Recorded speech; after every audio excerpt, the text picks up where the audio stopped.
Africa Live, Africa Plus nizera ko meze neza. Ni Shenge Nice Giselle, tukaba turi kumwe n'umuririmbyi murabibona adasanzwe. Jera ndabivuga ni baba basanzwe. Urabona abantu batuzanira ibintu bimeze neza baguma bakora kugira ngo dushobore kuba muri mood nziza dusha kuryoherwa.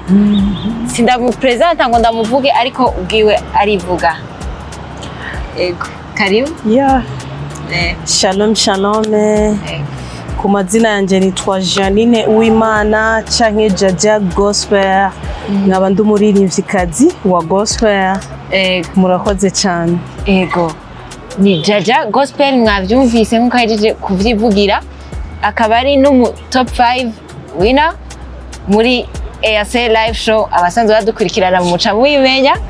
Akaba yatsinze indirimbo yiwe akaba ariyo yatsinze yise Wararahiye. Tukaba tuje uno musi ratubwire ivyihishije indani muri Wararahiye.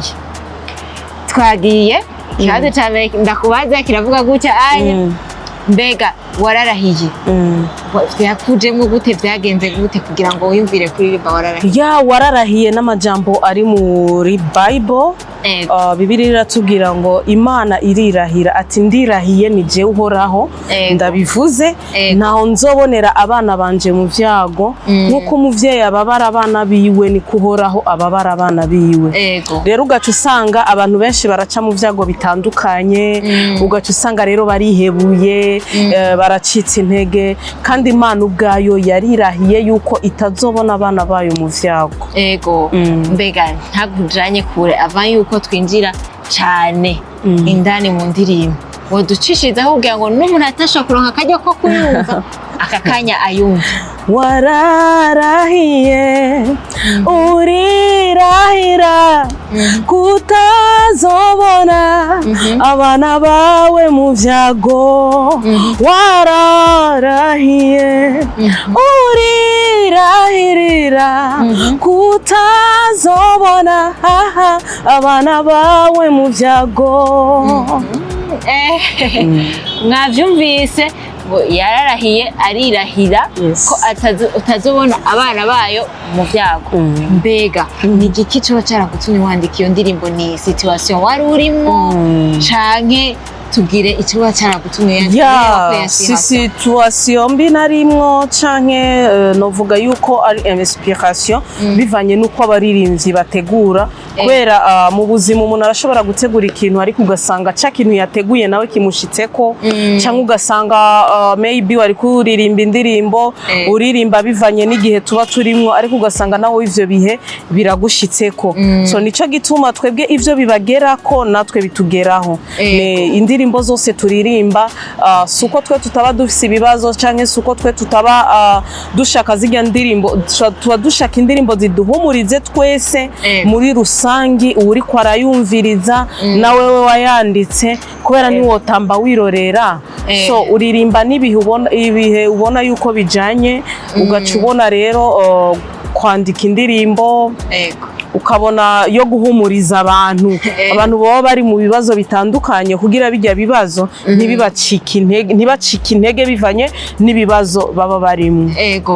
Inyuma yo kwandika indirimbo haba ishitse muri top 5 igacitsinda, mbega niye feedback wari witeze igisohoka avuga ati je niteze ibintu bingana gute? Igisohoka ashaka kuvuga ati je niteze ibintu vyagutse mugabo sinabibonye, cyangwa ukasanga wewe wari witeze bito mugabo hari kiragenda ukavuga ati gabundi cyangwa cyakura muri ndirimbo. So narashimiye Imana kubona abantu barantoye kandi nabishizemwe uruhara.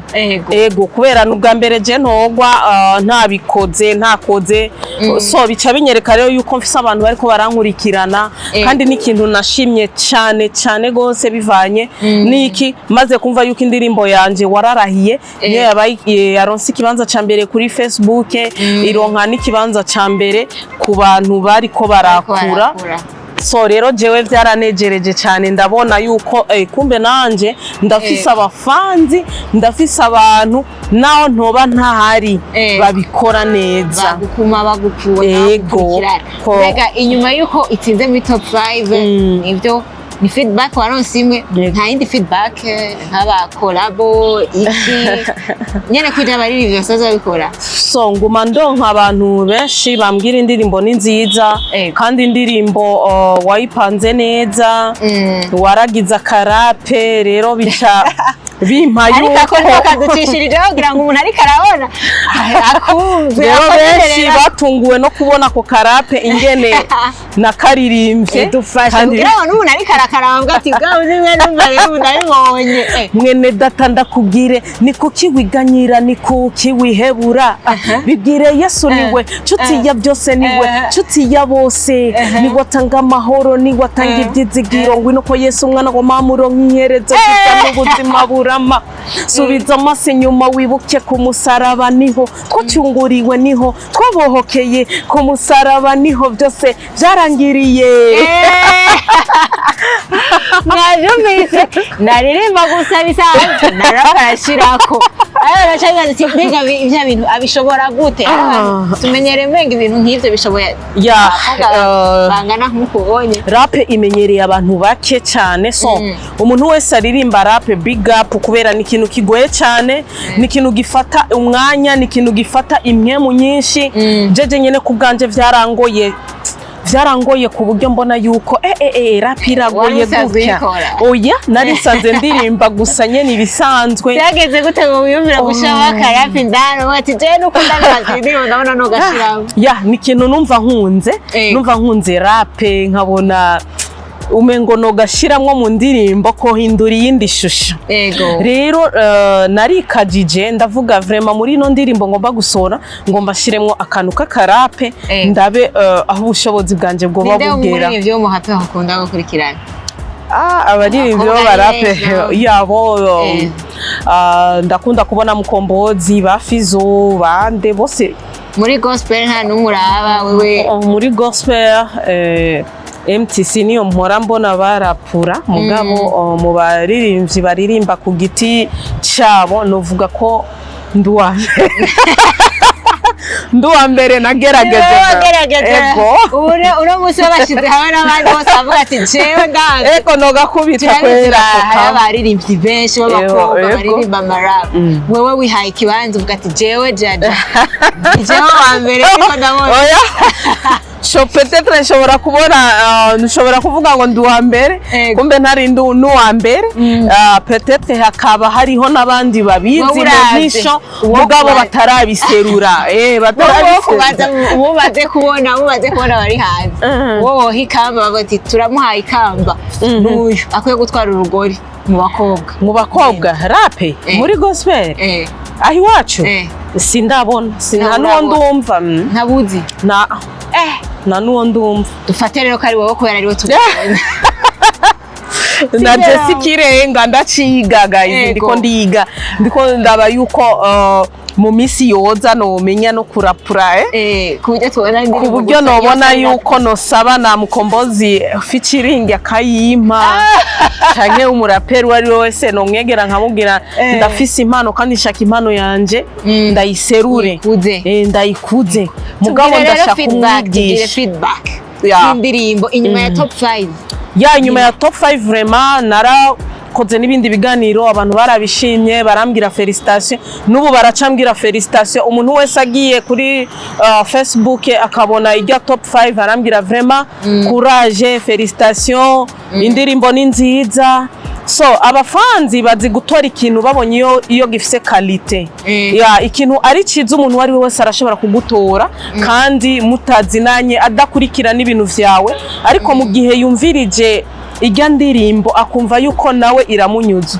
ni ngombwa ayitore so ndabashimira abantu bose bantoye ntabazi kubwanje nta byinshi fise no vuga ahubwo mbandanya gushima ntagakora bo twiteze none korabo sini zeye cyane kubera hariho abo ndiko ndafasha mu makorabo yabo gusa jewe sindaro nkuwo mbona yuko twokorana korabo kubera ndacirondeza yego hama ikindi kibazo mbega Jaja akora wenyene canke afise management bakorana canke nyene afise abamufata mu mugongo gusa Jaja nta management afise arikorana kandi akeneye support sinkeneye management ariko nkeneye support, umuntu ku giti ciwe yumva ashaka kunshigikira akanshigikira bivuye kuri we kandi bivuye ku mutima wiwe, ya atari management ngo ndi muri management Jaja ariko arakora indirimbo ari wenyene,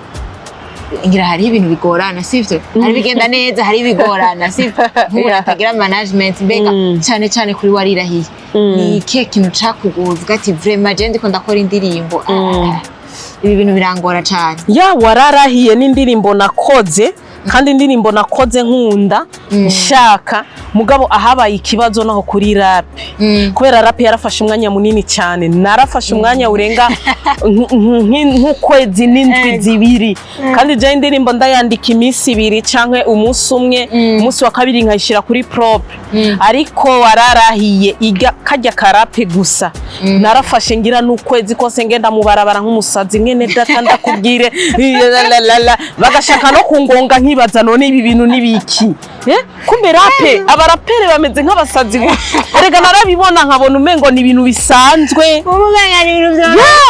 nkabona yuko umengo ni ibintu bisanzwe ku muntu ariko arabikora, kumbe simenye yuko ari ibintu bigoye gutya, birakugira umusazi ugacika umusazi, soga sinshaka gucika umusazi kandi kubera rape vraiment no abashaka kumufasha bajya mufashe muri rap ariko arisabira.